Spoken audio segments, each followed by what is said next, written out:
This is Motorola Moto G53, and today I'm going to demonstrate that you can set the screen timeout value to never on this device.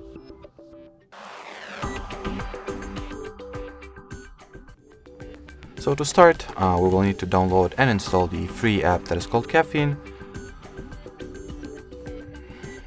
Then obviously we will launch it, but for now we'll wait for it to be downloaded and installed.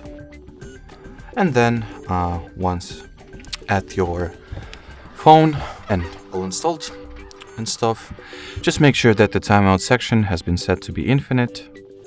And as long as the Caffeine app stays active in the background, your screen will not go to sleep automatically at all. Alrighty, so that will be it for this video. Thanks for watching and bye bye.